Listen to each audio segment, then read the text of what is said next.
બનાસકાંઠામાં કોંગ્રેસના સાંસદ જ્ઞાનીબેન ઠાકોરનો શાબ્દિક હુમલો છે। બનાસકાંઠા કોંગ્રેસ કાર્યાલયના ઉદ્ઘાટન સમયે કટાક્ષ કર્યો। કોંગ્રેસમાંથી ભાજપમાં ગયેલા નેતાઓ પર કટાક્ષ કર્યો। કોંગ્રેસમાંથી ભાજપમાં ગયેલા લોકો હવે પછતાય છે। જ્ઞાનીબેને વાત કરી છે। તેઓ કહે છે કે આ દિશામાં આવતા નહીં। જ્ઞાનીબેને વાત કરી, પહેલા ઘરનો છોકરો જ બાલો હોય। જ્ઞાનીબેને આ વાત કહી છે।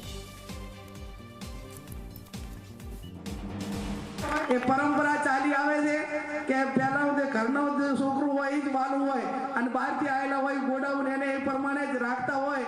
એટલે આપણા ઘણા બધા લોકો જે ગયા છે એ પણ ક્યાંક ને ક્યાંક કહે છે ક્યારેક દુઃખી થઈને કે જ્ઞાનીબેન આ બાજુ ઓછું કોઈ કરતા નહીં, મહેરબાની કરીને સુખી થવું હોય તો। એટલે હવે એ લોકોના એના ઉપરથી આપણે નક્કી કરો કે જો એ એટલા અહીંયા એટલી રીતે ઓલા હોય તો એ રીતે હેરાન થતા હોય તો આવા કોઈ નાનો મોટો કોઈના મગજમાં ક્યારેક। અને બીજું આ હું એક વિનંતી અને એક બધાની સાથે એક ખેલદિલીપૂર્વક કહું છું કે કોઈ પણ મંદિર હોય ને મંદિર, તો એ મંદિરમાં બેઠવું જે દેવ હોય, ભગવાન હોય, એ મંદિર હોય, મંદિર ખરાબ ના હોય।